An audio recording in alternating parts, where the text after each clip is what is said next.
Cold Case Part 2. Ready? Let's go. Let's go. Why'd you say it so weird? Question myself? Okay, bye.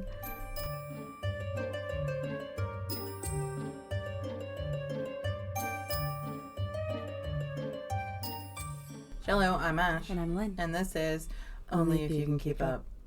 Today, We're both in a leader mood. It's fine. Good, go for it. No, go for it. I always start them. You do always start them. So you have go for better it. Leadership skills. And I've always been told I was a follower, so it's interesting. I've always thought you were a leader.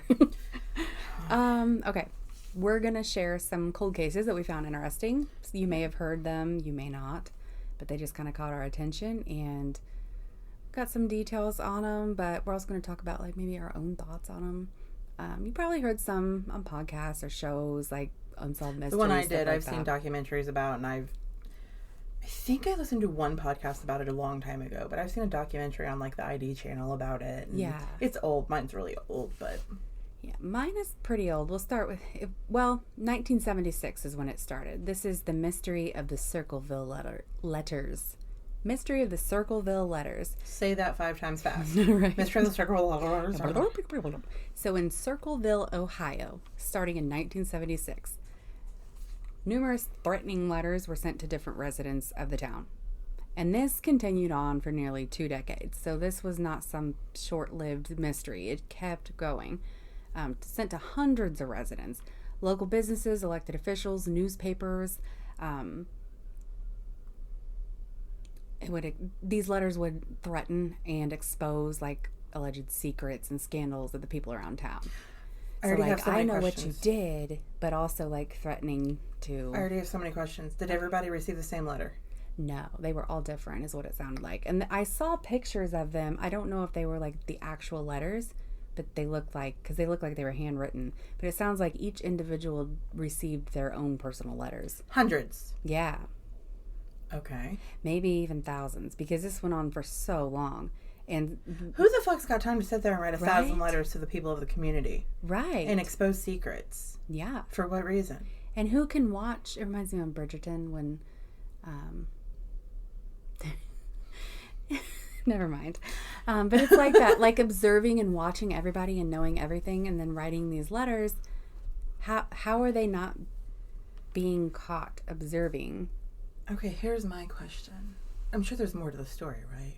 There's a lot more, yes. Okay, for that, to me, somebody who's going to send thousands of letters to people in town, obviously they know the secrets, they know things they shouldn't know, because I'm assuming these secrets are true. They're threatening to expose with all this stuff. That's what it sounds like. So in my opinion, I think that, like, it's probably somebody who, like, works at town hall or works at the doctor or somebody who sees a lot of shit that goes on in the town. You know what I mean? Yeah. Like, how else would you know things about people to expose people? Stuff. Yeah. Like, you have to have some position of authority in that town. Yeah. I mean, this is my criminal minds brain thinking here because I've been watching it, but, like... You know what I'm saying? Yeah. Like, you have to have some kind of a job where you're up front and you know these fucking people. Yeah.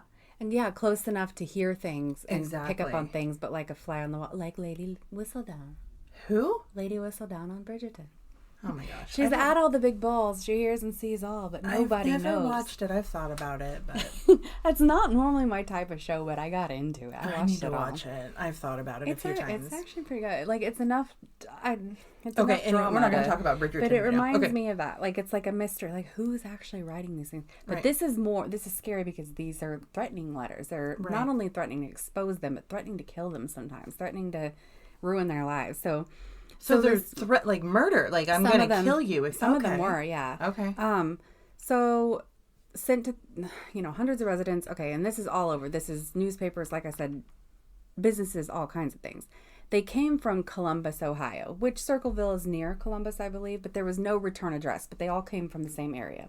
So they know it was somebody close. How do they know it came from Columbus? Like, they were all postmarked, I guess. Oh, I didn't think about the postmark. But that could just be like, when you live near a big city, they, usually send it to the bigger city. When we send mail, it goes to the closest big city. Even if I send it to like you in the same town, right? It goes to big city, then comes back. So they very well could have been from Circleville. But this was also the 70s. 70s, okay. But it went on until the 90s.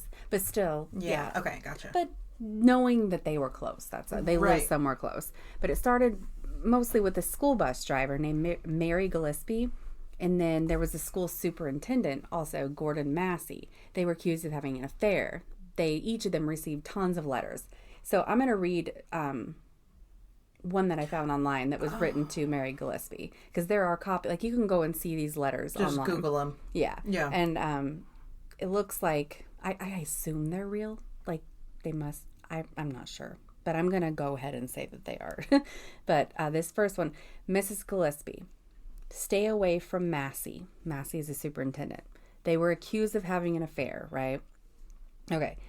It says, don't lie when questioned about meeting him. I know where you live. I've been observing your house, and I know you have children. This is no joke. Please take it serious. Everyone concerned has been notified, and everything will be over soon. So she's not only being like, I'm watching you. I know where you live. I know you have kids. I know what happened.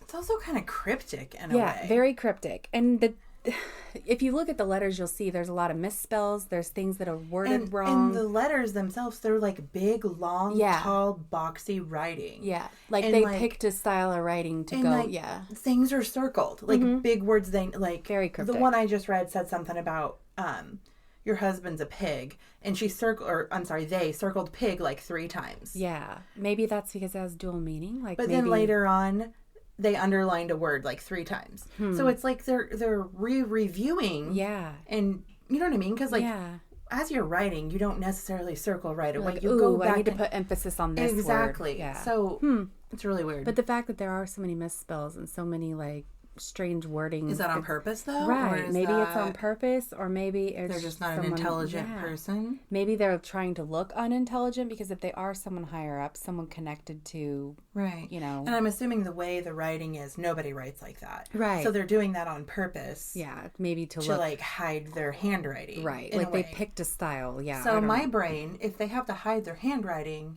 there's somebody that writes a lot. Yeah. That somebody else could identify. That makes sense. Yeah, that could be. I'm saying it's like the town doctor. They would know everything about everyone. That's you know what I mean? And they have to sign charts and stuff, so. Yeah. Or a receptionist, or that's just my guess. And we've barely even gotten into this, but. Because you never think about how many people know your business. And how many times have you went into the doctor's office and just lost your mind and told them everything? I'm so anxious. My kids are crazy. My husband, I'm pretty sure he's cheating on me. You know, blah, blah, blah, blah, blah. Or a therapist or something that's got like all these. In the 70s, there weren't therapists. Right. So, but doctors in general, yeah. Or somebody even just. I mean, there's so many possibilities. It could be the local hairdresser. Oh, that's true. You know what I mean? Because gossip. They catch all the tea. Right. Yeah. Okay. Anyway. But so the school bus driver, in 1977, that's when she received that letter. This is first getting into it, saying, I know you have children. Stay away from Massey, superintendent, knowing that they're having an affair. Not long after that, her husband, Ron, Mary's husband, Ron, began receiving letters telling him that she was cheating on him and that he should kill them both. Like, your wife is cheating, you should kill her, and Massey. Yeah, and Massey. So, letting him know what's going on, but trying to make him do the dirty work, that he wants done. You need to take care of this situation. But then telling her that it's almost over. I don't know. Cryptic. 2 more weeks go by, and letters came saying that if Ron didn't act soon and report to the school board, that the truth would be broadcasted. So, it was like giving him a final warning. It's been 2 weeks, you better say something, or I'm going to make it known to everybody, Right. Now, this is where it got a little confusing, because every article I read was a little different, but what I took from it was that following August, Ron received a phone call, and one thing said that he stormed out to his truck after the call, hung up the phone, had his gun in his hand, told his daughter he was going to confront the Circleville letter writer. But then, not long after that, his truck slid off the road and into a tree, instantly killing him, having the gun with him. Okay? But then I also read on another thing that he had found a gun attached to his windshield wipers inside a box. But either way, he was killed in a car wreck with this gun on him. With no bullet wounds. Right. No. He died from the car wreck. I didn't read anything about him being shot. So could he have just been in a rage? Maybe. Wait, you said he got a phone call. He got a phone call, and Police, they weren't sure if he met with them or not, but they could tell that the gun had been shot one time. So they don't know if he shot it or if someone else shot it before. I would like to know how mangled this car accident was. Was there a gunshot we couldn't find? Which, I mean, I know a medical examiner could essentially find. Well, they wrote it off as an accident. Like, they looked into it. They couldn't find anything that showed foul play, I guess. Didn't they? But then, so, they wrote it off as an accident, but they could tell that the gun had been shot once. Okay, so then Ron's brother-in-law, his sister's husband, he thought it was a murder. And from what I read, he, was very adamant. He wouldn't let it go. This was a murder. Somebody killed him. This was not an accident. But then Mary... Is there a reason he thought that you saw? Why would he think that? That's what I wondered. And then I got reading into more. I'll go into more about Ron, the brother-in-law here. Sorry. No, you're fine. Okay. But that's where my thinking was going, too. Because I'm, reading this, and I'm like, oh, I've never heard this. I gotta keep going. That's how these are. Yeah. And then, so, Mary, the school bus driver, the one allegedly in the affair with the superintendent. So Ron's wife. His wife. Okay. Yes. She received more threatening letters. After he was dead. Yes. Okay. Questioning her, blaming her for his death, thinking that she killed him, not wanting him to expose her secret. So she was blamed. But never So wait, this writer wrote to Mary and said, you need to take care of the situation or I will, and all of that stuff. So then Ron dies, and then the guy goes back to Mary and says, you killed your husband? Yeah. Okay. Yeah. Well, I don't know that if it was him that thought she... Yeah, no, that's what the letters were... That's what you just said, yeah. The letters. I guess a lot of people were questioning her, but the letters were actually blaming her. And I didn't read any specific ones on that, but I bet there are out there. There's some out there. So the sheriff ruled it as an accident, but there were letters accusing her of killing him and of the sheriff covering it up. So they think this letter writer thought that the sheriff and the coroner were working together to cover this up, I guess. But then a few years later, okay, this is where it got a little blurred. I got some things, I read different things. But, okay, a few years later, Mary finds a handmade sign on a fence. From what I read, she was out on her bus route. And she had to stop because she saw a sign. It was like a handwritten sign, and it was targeting her teenage daughter. So she got out, tried to pull the sign down off the fence, but it was connected to a box. So she took the box down and took it home and opened it and realized it was booby-trapped, rigged with a loaded pistol. So police looked into the gun, and they realized that the serial number belonged to Paul Freshour, which was her brother-in-law. The one... Whoa. Yeah. Her husband's brother-in-law, who...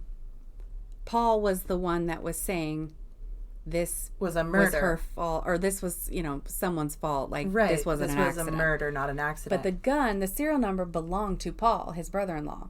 So this is where they start questioning him. The gun found in the car. Yeah, the gun found in the car. No, okay. I'm so confused. Hang on. I looked down. There's two guns here, okay? Okay, the gun in the truck with Ron.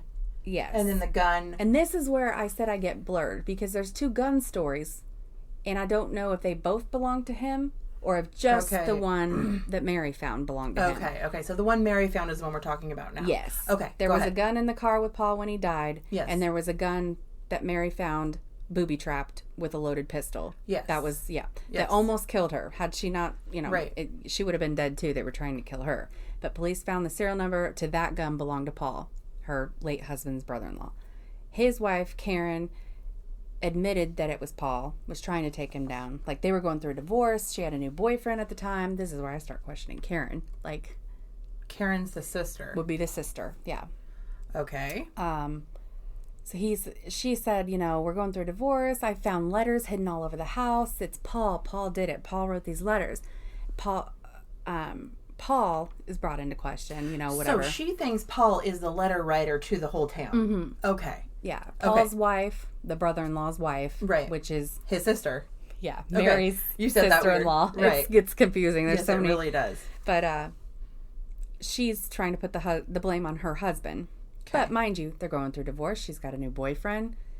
I don't know what's going on there. But Paul's brought in question. He says the gun was stolen. He didn't write the letters, but he also failed his polygraph test.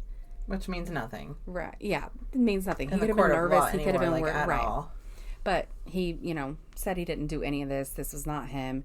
But this led to his conviction and imprisonment. I read that he was sentenced to like 25 years, but I don't know.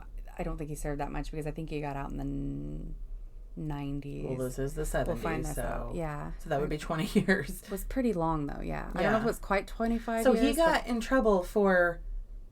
He was blamed for it. For what's the it? For the letter writing, the attempted murder because of the gun that Mary. Okay, but not the accident. That still ruled. Yeah, that was accident. still ruled. Okay, from what I understand. Okay, but the letters still continued even after Paul was imprisoned. So yeah, there's a chance he could have wrote them from prison. But the warden said there was no possible way.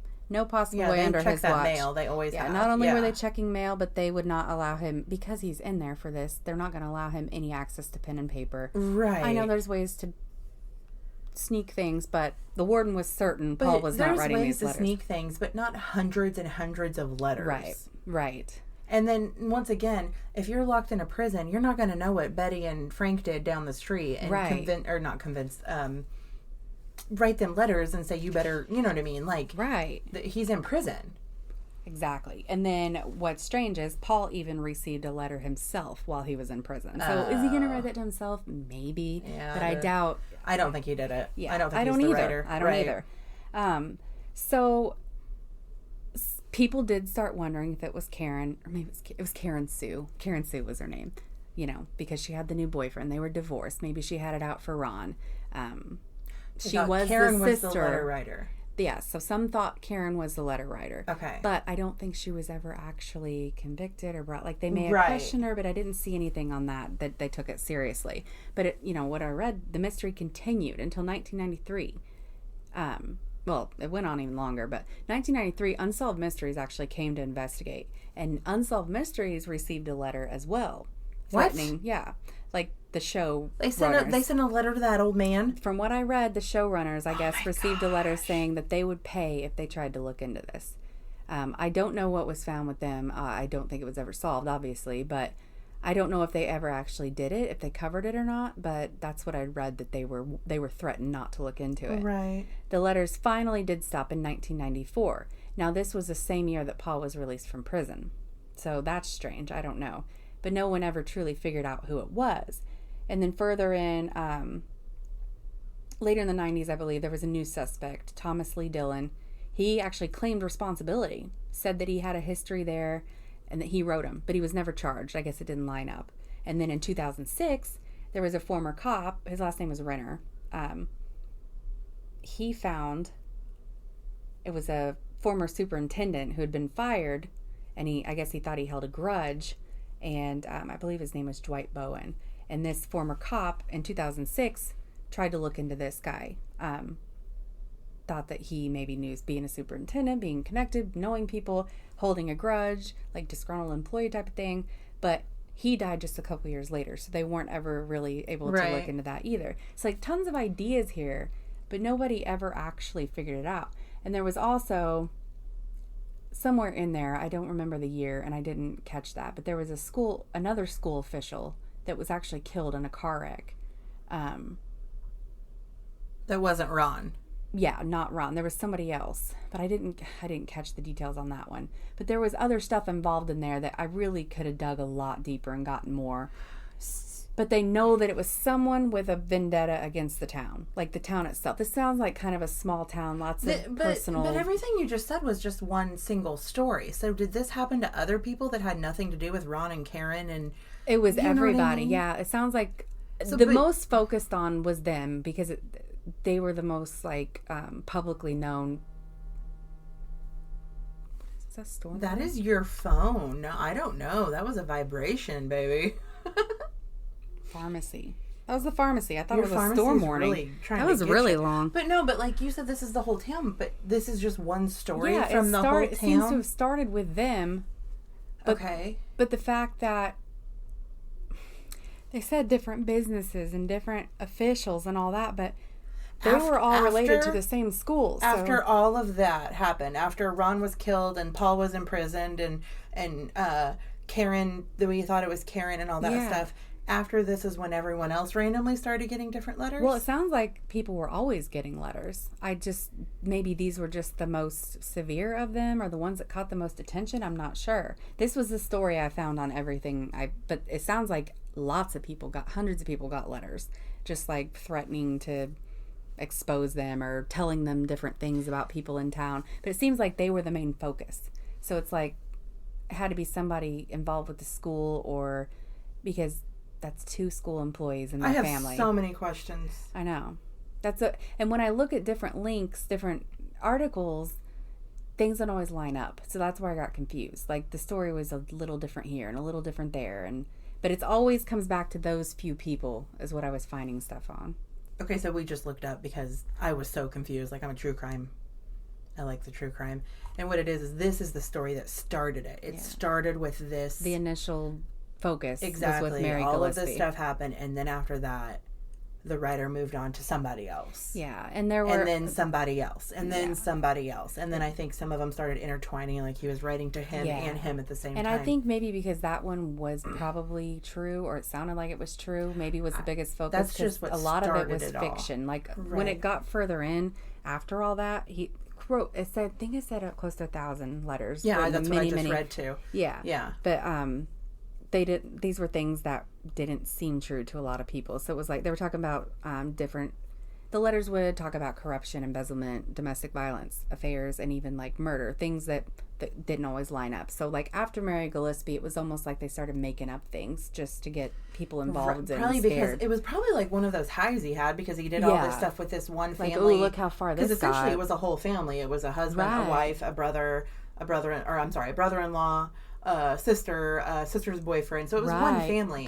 He probably got the it's all linked up and tangled up and it happened and it worked. So now we're going to go ahead and start it with another person, but it's not working as good. So now let's make up lies. Right. You know what I mean? Yeah. But still, my question is, the fuck are you? Right? The fuck are you? Because you would have to know some stuff at least. This went on for 20 years. Yeah, it had to be somebody involved with. Okay, so if they're part of the school staff, that would explain some of them. But you would have. But no, that's just that one family. You can't. If the entire town was under attack, essentially. Yeah. So it has to be somebody. Like I said, a doctor's office. I don't even know. Like. Could even be fly on the wall. Could have been a police officer. Yeah. It could have been. Well, they did say some of the letters accused the sheriff of covering up in the beginning. So maybe it wasn't. I don't know though. It's hard to say. That's crazy. Yeah, that's why it's still never been solved. Yeah, because I've never nobody heard that ever. one. There were plenty of suspects, but and one guy even went to prison for over 20 years, but never figured out. I can't believe he stayed. I think. There had to have been more than that because obviously if the letters continued after he was in prison. Yeah. Yep. You know what I mean? Because it went on to the letters actually stopped. He must have been in prison for more than just writing the letters. Like, right. Well, it was attempted murder. Oh, because, because of Mary. Yeah. But I read somewhere that she found the box in her car. The box with a gun? Or in the bus or her car. Yeah. But another one said she found it on a fence post with a sign attached to it threatening her daughter. Okay, so I could see him doing that. Yeah. You know what I mean? I could see that being him because of that and him blaming it on the letter writer because that was a big thing in that town at that time. Yeah. So that's probably why he did go to prison because he probably might have did do that. Yeah. You know what I mean? And that's, the lines are so blurred on all of it that who knows who was really involved. It just sounds like a small town kind of big drama thing that just really like it just took off and got way bigger than I think this person ever intended, but like that power trip of like, ooh, if I can make that happen, see what else we can. But evidently the rest of the stories must have not been big enough or true enough. I mean, if you Google the letters, you can read different letters from two different people. The writing style is strange. It's really weird. Yeah. Like I said, it's tall, like 3 or 4 lines tall, and really boxy. It's almost like somebody thought intentionally how to word things wrong, like how to make it look. A lot of them sound like that. to like, oh, if I look dumb or not very educated, they're never going to know it's me. Right. But this person obviously was smart enough to, I don't know. I thought it was interesting, but that's really all I got on. And I could have dug and dug. I could have probably gotten a lot more details. I like to dig and dig. I have a lot. I thought, well, it felt like a lot, and I thought I would run too long with it, so I stopped. And now looking, I'm like, oh, that went a lot quicker than I thought. Right. Yeah, let's hear yours, because I bet it's mine even more. is like totally different than that. Okay, good. It's called the Sodder. It's not called like it's a TV show. It's about the Sodder children and the Sodder family. I've heard of this. Have you? Yeah, but I don't know a lot. The Sodder family had 12 members. Like, and their immediate family had 12 members. Mom, dad, and 10 children. Okay, wow. That's 10 babies. We're borderline in Duggar here. Yeah. Yeah. Okay. George and Jenny were the parents. I'm sorry, not Jenny. Janine. I don't know. Jennie. Is it Jenny or Jenny? Spell it again? I'm going to write it down. Jennie. Jennie? Yeah. I'd say just Jenny. Jenny or Janine. I don't know. George and we're going to say Jenny just for the sake of it because that's what I would say. That's when I read this, that's what I said. George and Jenny. They lived in a small town in Fayetteville, West Virginia. It was a coal mining town. They were all Italian, like, immigrants, but like legal immigrants, I guess, because they all lived there together, and it was in the Appalachian Mountains. I can't say it right. Appalachian. It was in the Appalachian Mountains. It was like a small, tight-knit community. Like, they all got along. All the men were coal miners. Like, all of them were, pretty much. They were a very respected middle-class family. Like, they were kind of higher on the notch of the family. You know, like, kind of higher up there. They weren't poor. They didn't have poverty. Yeah. They got married, and they bought, like, a 5-bedroom house immediately. Okay? Like, and they just knew they were going to have a big family, and he started his coal mine. He had his own coal mining truck company. Okay. But all 10 children were born before he developed, like, a good business with it. You know what I mean? Yeah. Joe was their oldest child. He's the only child that has nothing to do with this story. He was away in the army. Okay. And he's not in this story at all. So I just want to do, because when I start counting kids later, Joe's not involved. So there is 10 children, but he is gone. He was away. On Christmas Eve. Okay, you ready? Yeah. Are you ready for it? I'm ready. You're zoning out. No, I'm listening. Okay. On Christmas Eve in 1945. Ooh, so we're going back. We're going way back. The Sodder family was winding down, about to go to bed. The younger kids had just opened some toys from their older sister, which, when I say older, she was 17. She wasn't super old. They were hanging around and playing, and a few of the kids wanted to stay up a little later. It was about 10 o'clock at night. The parents were ready to go to bed, and the parents agreed that some of the older kids, not old, or like some of the kids just wanted to stay up late. They agreed. They said, you just need to make sure you lock the door, pull the curtains, and turn the lights off when you're ready to go to bed. Okay? Mm-hmm. At 1 a.m., so they went to bed around 10. Okay, the parents and 2 of the boys had already went to bed, and then the parents were in bed. Okay? And then there's a little girl. She was like 2 or 3. She was in bed too. Sylvia, the littlest, went to bed also. The rest of the kids were just out in the living room hanging out. Nothing weird. At 1 o'clock in the morning, the Sodder family, like, the house phone started ringing. I guess it rang one full time and nobody heard it. Then it did it again, and Jenny heard it. So she ran down the stairs and she answered it. The person on the other line asked if a random person, they just said a name. I could not find the name of the person that they had said. They were like, hey, is Billy there? You know what I mean? Just someone who has not nobody with that name lives there. She said there was a lot of loud stuff going on in the background, almost as if this person was like at a party or something, or in a bar, like a lot of loud background noise. She said they were talking very, very weird, like different and weird. She said, no, it's 1 o'clock in the morning and nobody by that name lives here. The person on the line laughed hysterically and then hung up the phone. That's just a weird thing that happened. It doesn't really have anything to do with the story, but like later on, looking back, she was kind of like, wait a minute, this happened. Could this be a piece of it? Yeah. I don't know. You judge that later. She thought it was odd, but she figured it was just a prank phone call. She's got 10 fucking kids. You know, kids make pranks. No big deal. But then she realized that the children that had stayed up late were no longer in the living room. But all the lights were on. The curtains were not drawn. The curtains were still open. And the door was unlocked. She was frustrated because her kids usually listen very well. Like they have a farm, they have cows, they have chickens. They get up and do farm chores. They're good, well-mannered kids. She was frustrated, so she shut off the lights, shut the curtains, did the door. One of the Marlene, the girl, I'm sorry, Marion, not Marlene. Marion, the 17-year-old older sister, was asleep on the couch. So she was down there with the lights on, I guess, asleep. I didn't understand that, but who knows? Yeah. But all the other kids were nowhere to be seen. So she did all that and just went upstairs and went back to bed.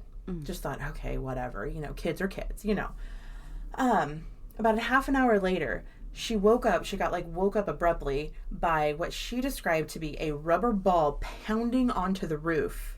And then it sounded like it slid down the side. Like it rolled down the side. Yeah. She said she was half asleep, half awake. Was it Santa? Because it was Christmas Eve. That is a good, but I don't think it was. I'll tell you what it was later, probably. But that's the way she described. Someone is outside revving their fucking motorcycle or something, like literally. That's the way she described it. She laid there and listened and thought, okay, I'm half asleep, half awake. Maybe my brain just concocted these noises. No other noise came. Like, there was no other noise available for distribution. So she went ahead and dozed back off. It was about 30 minutes after that. She was awoken by the smell of smoke. That's all it was like, she could smell it. So she went to investigate, and her husband's office was inflamed. Oh, wow. The entire office was on fire. She screamed for George and the kids, and she immediately ran down the stairs. George finally came down, and the two boys that had went to bed early finally came down. She woke up Marion, the oldest daughter that was asleep on the couch, and she told her to grab Sylvia, the littlest one, which she was asleep downstairs in her bedroom, I guess. Okay. So the two boys that went to bed early shared a bedroom. 5 kids shared a bedroom. They were from the ages of, I think it was like 5 to 16. They shared a bedroom. Okay. Marion and the baby, Sylvia, shared a bedroom. Okay. But Marion was on the couch. So she grabbed Sylvia, the baby, and they all ran outside, still screaming for the boys. By the time they got out there, the house is filled with smoke and everything. They realized only 4 kids are outside. They have 9 children in this house. And only 4 are outside. The bottom floor was completely engulfed at this point. Oh my gosh. It was completely engulfed. So George Jr. and John, the 2 boys that had come down the stairs, they all tried to access the second floor because that's where the kids' room was. Okay, they were trying, they wanted, obviously, to try to get the children out. The father tried to break one of the windows with, I don't exactly know what it was, but glass fell down and like cut his arm and shit. Like it was this big thing. There was one attempt to try to get the kids out. He went to get the ladder that was always leaned against the side of the house. That is where the ladder belonged. That is where the ladder was. The ladder was not there. The ladder was there the day before, like that day. He saw the ladder there. Someone removed it then. He had a good idea. He's got coal trucks. He's got these huge fucking coal trucks. He's got 2 of them at his house that he keeps at his house at all times. Let's start these bitches up, reverse them up so they can get high enough to bust a window and get them babies out. First of all, there were no screaming of children. There were no kids in the windows. There was nothing. They heard nothing of these children, period, the end. Which later, some of the firefighters said that, like, a lot of times when there is a fire, children hide. Yeah. They don't go to a window and think, help me, help me. Yeah. They think, I'm safe under my bed. I'm safe in my closet. So I can get around that, but the oldest child was like 16. Yeah. That's not a child. You've got enough mentality to know, get these babies out of here. Yeah. You know what I'm saying? Okay, he had the idea to do the trucks, right? So he goes and he starts the first truck up, completely dead, will not start. Mind you, he had used it that day. Right. Okay, he goes to the other truck, same exact thing, will not start. Somebody definitely messed with the trucks and moved the ladder. The water in the well was completely frozen because it's Christmas Eve. Yeah. By this point it's Christmas Day. Yeah, Christmas Day. So no water. They can't get to water themselves. While all of this was happening, Marion, the 16-year-old sister, ran over to the neighbor's house to call the fire department. Lines don't work. No go. So she could not get through, so she flagged down another neighbor who drove to town. They had from my understanding, it's pretty much like, okay, the old school payphone areas. Mind you, this is 1945. Yeah. It is that, but with inside of it is the number to every firefighter, because they didn't have a call system. Yeah. They didn't have a 911. Yeah. There's no such thing. So pretty much inside of this, it has the number of every police officer and every firefighter available. Okay. First of all, I want to say firefighters were completely volunteer, 100%. Oh. You had to volunteer to become a firefighter. And they did not have many firefighters because a lot of them had died in the war. Mm. They had I think they said they had like 3 for their whole town, or maybe 4. It was a phone tree system. You called one, and then they called the next, and they called the next, and they called the next, and they called the next. It took over 2 hours to get a hold of anybody. Oh, finally, wow. the fire chief, answered the phone after being called like 5 times. He finally answered the phone, and he could get a hold of nobody to help, and he did not know how to drive the fire truck. The fire chief did not know how to drive the fire truck. Wow. Finally, by the time people came, it was 8 a.m. Mind you, this all happened. The fire started at about 1:40, I think it was, 1:45, somewhere in there. So for hours, it was ablaze. Just yes. By the time the fire company had arrived, all there was rubble and ash. Like, you know, the big columns were still there, and like all big pieces were still there, and all of that stuff. But it was just ash, and they literally just put the ash out, put the embers out. Yeah.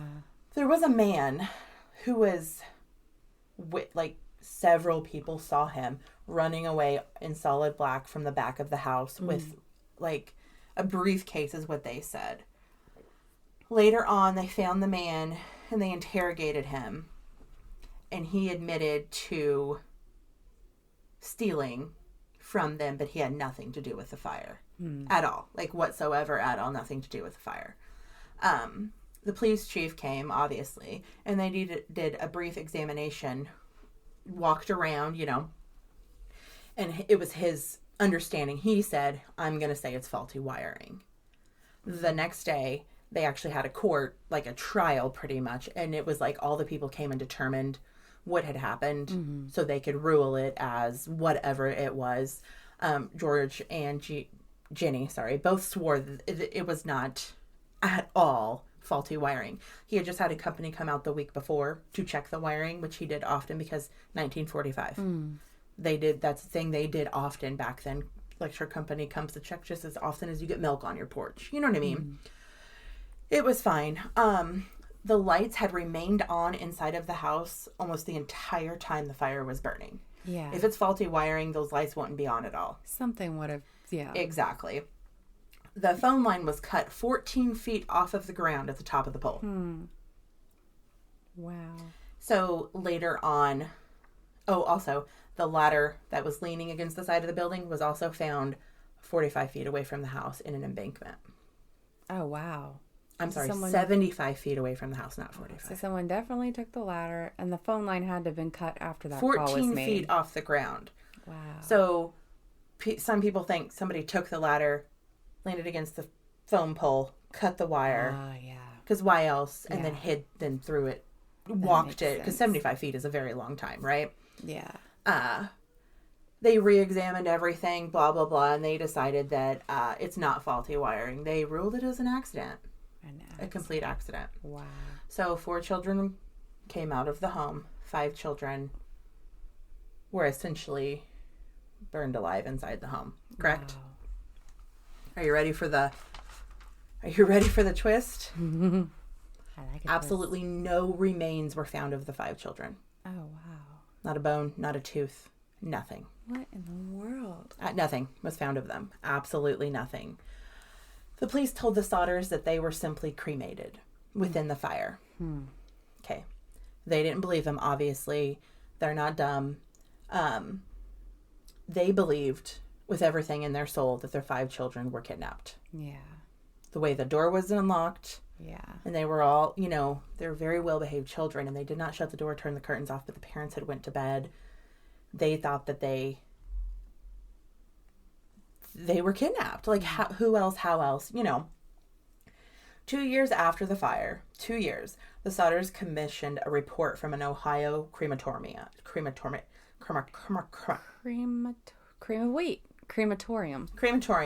It stated that humans placed in a cremation chambers for 2 hours At 2,000 degrees Fahrenheit, everything will be gone besides the bones. They pretty much equaled that to the amount of heat in their home fire, because that is the average amount of heat in home fire is 2,000 degrees. So for 2 full hours, there are still bones. Okay. Their house was completely on the ground after 40 minutes. No bones of 5 children. Think of all their bones in your body. Yeah. Not one bone was found. Nothing. Absolutely nothing. Okay. Ginny herself, the parents are in complete disbelief, freaking out, she decided to do her own experiments. So she would burn the bones of chickens and pigs and cows. She said no matter how hot, how much heat, how much little heat, anything she could do, she could not melt a bone in her own. Like, she built her own crematorium essentially to melt the bones of these animals. Even chicken bones she couldn't melt.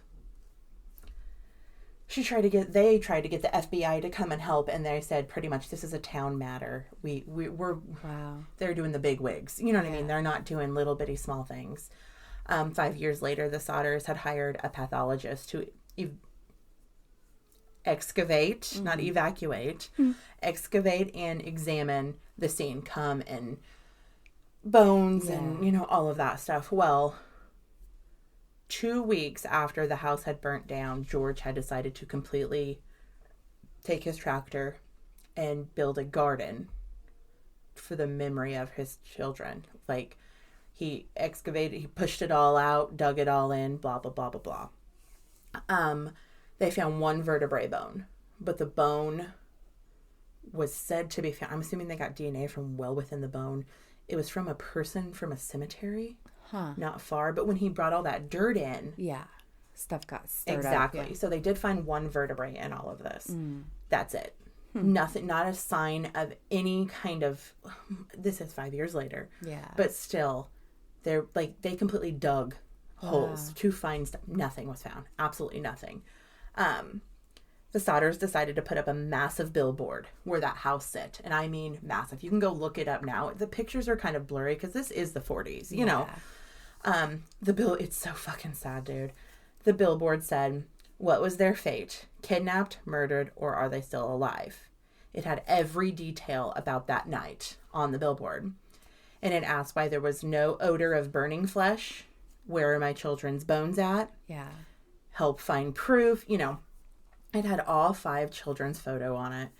Maurice was 14, Martha was 12, Louis was 10, Jeannie was 8, and Betty was 5. They had a $5,000 reward for any information whatsoever. So once you put that reward out there, shit starts flooding in. They got calls for the next 30 years about these children. Like, I'm not kidding. Because that billboard sat there until the day Ginny died. Then they finally tore it down. Okay. A woman working at a hotel in Charleston, which was 1 town over from where they lived, okay? She was reading a newspaper about the children when she saw the picture of all of their faces and had like an epiphany moment. It was Christmas Day. Christmas Day. They were with 2 women and 2 men of Italian descent. So 5 children, 2 women, and 2 men in the hotel. And this is what year? 1945. The day. The same Christmas Day, yes. Okay. Like, Christmas Eve is when the fire happened. Right. At 1 a.m. So technically the fire happened on Christmas Day at 1 a.m. Right. So Christmas Day, later that day, she remembered them because when she tried to say something sweet to one of the children, like, oh, hi, sweetie, how are you? Or something like that, one of the men snapped at her in Italian, and they all walked away very fast. Like, he grabbed the kids and said, like, let's go. Are they part of like mafia? I have no idea. They checked out as early as they could the next morning. Another woman who worked at a restaurant between Fayetteville, which is where this fire took place, and Charleston, which is where the hotel was, said she served breakfast to these children the day after Christmas. Wow. And they were with 2 women and 2 men, and they were all of Italian descent, which this family's Italian too. Right. So that's why I'm wondering it's not if there's really some kind of mob links or something. Every single lead they got, George checked on. He went to Texas. He went to California. He went to New York. He checked on every single fucking lead. He was actually looking through a magazine and saw a picture of a little girl, hunted the little girl down, and tried to go speak to her in a different state. But her parents would not let her because he thought it was his child. Like, pretty much, it's an obsession at this point. Like, crazy, you know what I mean? Especially when you've heard that they could still be out there. Exactly. Up until weeks before his death, 2 weeks before he died, his granddaughter, Sylvia, the youngest child's daughter, took him on a trip to Texas to look for Ellie 2 weeks before he died. Wow. That is how... He never gave up. Yes. He died in 1969 at 73 years old of an unknown illness. I could not find the illness. I searched. I couldn't find the illness. He died at 73. Ginny died in 1989 at 85 of just old age. Yeah. The billboard was removed like a week after she died. It's completely taken down. Sylvie. 40 years. Sylvie was the youngest remaining Sodder child, and she passed away in 2021 of old age. Wow. So they literally have no idea. Never found out anything. God. Did you, like, this is fucking crazy. Understandable. It's the 40s. Yeah. You know what I mean? Like, I get that it's the 40s. But, like, holy shit. A lot of people believe that it was a kidnapping that was covered up by a fire. Oh. And the ball on the roof was the fire starting. Because that's where it was their bedroom, and then his office was right next door. Maybe they dropped something to start it. Because, nowadays... They could throw a bottle Yeah, up there. throw something, yeah. Nowadays, they would be able to find the source, most likely. At least where it originated. Right, Which makes me wonder who all was involved, maybe people knew something and they couldn't look further in, or back then they maybe just couldn't. There are they theories. Just didn't know. The guy stole the tackle box was one of the big theories. A lot of people claimed he's the one that used the ladder. He just happened to be stealing things the same night. Apparently, a lot of people claim he's the one that used the ladder to cut the telephone pole, and he's the one that made the phony phone call. But Ginny swore it was not him. It was not his voice. It was more womanly, but it wasn't a woman. Like, it was more feminine of a voice. Yeah. So, but there's all that. He actually got arrested and questioned, and they let him go because they did not believe it was him. There was also an insurance agent who...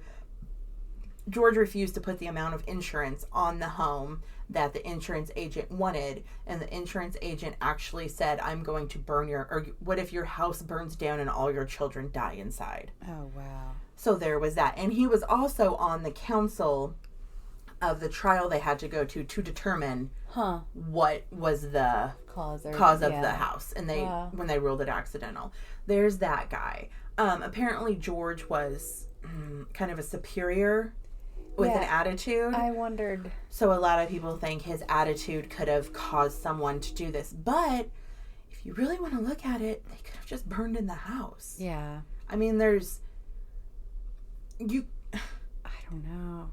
I definitely think the guy running off was involved in some way. And the fact that the phone call made right before those phone lines were cut, they had to be connected. Yeah. And that it's almost like, did it make a phone call, see if it worked or not, or like then maybe go back and try again, we'll get the ladder, I don't know, something had to be connected. And then that is weird, but then all the things that led up to it, like none of the trucks started, none of the phones worked. Someone really planned it out. Like the neighbor's phone would not call at all. Well, I guess if their lines are connected, exactly, they cut someone really planned it out. The ladder's gone, they can't get down, the lines are cut, they can't call out, the trucks are cut, they can't move, so they really covered all their bases. Exactly, they did. And then to get in so quietly with that many people not hearing. Right. Like, especially the daughter on the couch. And the fact that almost makes me wonder if they did something to her to put her to sleep or something. Because the door's unlocked. She knew to close it before she went to sleep for her to fall asleep. I don't know. There's so many questions. Right. So many questions. But who's to say the lady that said she saw the 2 kids, or the 4 kids? 5. The adults, it was... Well, see, my thing with that she maybe could have made it up. Okay, but like, you are close to an Italian-based city, so I'm not trying to be any way right here, but Italian children all have the same looks. They've got the dark hair, a little bit of darker skin, the same accent. You know what I mean? So maybe she just misconstrued. There's 5 children with these 2 men, and this man kind of felt weird towards me. Yeah. So I'm going to say it's them, even though you don't know for sure. But she was completely 100% for sure, without a doubt. Like, she said this was them. I don't care. It was very weird. It was awkward. This man screamed at her in Italian and stomped off and, like, held the child, like, let's go, children. You know what I mean? So, I mean, a lot of it's weird, but I honestly think George probably pissed somebody off. He was probably tied in with more, because he sounds like he's pretty wealthy, big business type of guy, or at least eventually became. He may have been tied in with, like, some mafia type stuff, or some type of, like, where, you know, if you don't pay up, or you don't, who knows? I don't know about mafia. Or we'll take your kids, or I honestly, or a bad business deal going on. I honestly want to say they died in the fire. That's possible too. Just because, okay. But to not find anything, 5 of them. Yeah, I know. That's the thing that gets me. And but then never cry, never yell, never. At least one of them would have made it to. Would have eventually thought to, like, yell for help or But okay, here's the thing too, though. Like, they didn't get a lot of time to examine that ground because 2 weeks later, George bulldozed over everything. And that's what's weird to me too. I was going to mention that too. 2 weeks is not very long to grieve. 2 weeks. Just, like, it was 2 weeks later. He went. It's because they rented a house across the street and they didn't want to look at it anymore. That's the article that I read. That's what it said. They were right across the street, and they wanted, his wife, Jenny, wanted a beautiful garden to look at to remember her children. Okay. But 5 years later, they put a billboard up with all their fucking pictures right there. So, like, who would want to look at that? Yeah. I mean, as a mother, I would not want to look at that. But they put it up. Yeah. Like, they did it. Doesn't quite make sense. I know he kept looking, so it's not like... Right, he never... So I don't think he was involved. Maybe he felt guilty because he could have pissed maybe felt like he had more fuel in the fire than he should have. Okay, well, so there was another theory about fuel in the fire. I forgot there was an actual fire. That's not what I meant. But no, but he was he had a coal mining business. Yeah. Did he have chemicals somewhere in that house that could have caused the fire to burn hotter? That's true, too. Maybe there was something. Did he have something within that house that made the accelerant twice as much, and that's why the house burnt so fast? Yeah, I mean. And that's why there were no bones? Yeah. I mean, you could go with that. That's what a lot of people said, that there was most likely something in that house that caused the fire to be 10 times hotter than what it normally would. Being a farm, being a coal miner, the fact that he's got so much equipment. But there was nothing found. Like, there was nothing of an accelerant Then again, found. back then, how far were they looking? How much did they know? Yeah. Right. Now, if something like that happened now, I feel like there'd be a lot more answers. But the weirdest thing was 5 children. Yeah, it's not like just one went missing. 5 of them did not get out of the house. That's so wild. And, 5. So, but here's another thing about if they did get kidnapped. You're telling me... All those years go by? All those years go by. Not one of them. Unless they murdered all 5 of those children instantly. Right. Not one of those children tried to come back and find their parents. Right. That's... Not one of those 5 children. Mind you, the oldest one was 14 years old. Yeah. And then 12, 10, 8, 5. I get the 10, 8, and 5-year-old. Even probably the 12-year-old. But a 14-year-old? Like... Yeah. I don't know. I just... It's fucking weird, is what it is. And it's still... Actually, they closed the case in 1959, and they literally said they were burned alive. And, like, I think it was, like, 3 or 4 days after the fire, they had brought the family 5 death certificates that said fire. Wow. Yeah. So they said it was over immediately. Why did the fire chief not know how to run the fire department? The whole fire thing, the fire department itself was crazy. That's strange. It's almost like they knew. I understand Christmas Eve is probably a hard time to get a firefighter to come, especially because they had very few firefighters in that town. Yeah, but the chief should know how to drive the truck. Exactly. And not only that, but you're telling me that they called you 5 times and you didn't answer that phone once, knowing you're the fucking fire chief? I feel like there was some kind of involvement there. Or at least they were paid off or something. What if old Georgie was doing some big bads? That's like a bad business deal or something. He was doing a big bads and someone paid off the fucking main people in the town. And then he felt guilty, and that's why we searched for him until the day we there's died. Definitely some extra guilt there for the non-stop search. Like, not necessarily that he was the one that she didn't search like that. Yeah. She went to some of them, don't get me wrong, but she kind of accepted later that they're just gone. It was George Sr. who... I think he had some kind of remorse. Like, that's a good theory, too. Mm-hmm. Yeah. I'm not saying he did it or was involved in any way, but like that he felt guilty because something he did probably or you could caused say it. he just wanted to know. Yeah. I mean, some people become obsessed with that in some sense. But to never accept and move on after that long, like... Could you? Well, no. But I also, like...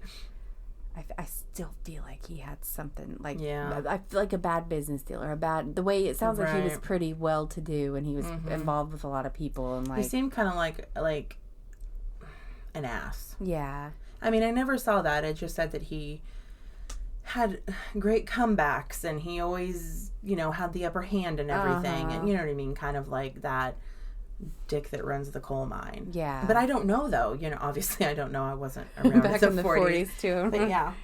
Yeah, that's interesting, though. I've heard of that, but I didn't know the story, so... It's good, right? Yeah, that's pretty good. Okay, so if you would like to contact us for any reason, you can do so at... onlyifyoucankeepup@gmail.com. I wanted to see if you would do it all by yourself. You gave me the leadership role. Look at you. Okay, thanks for listening. Bye.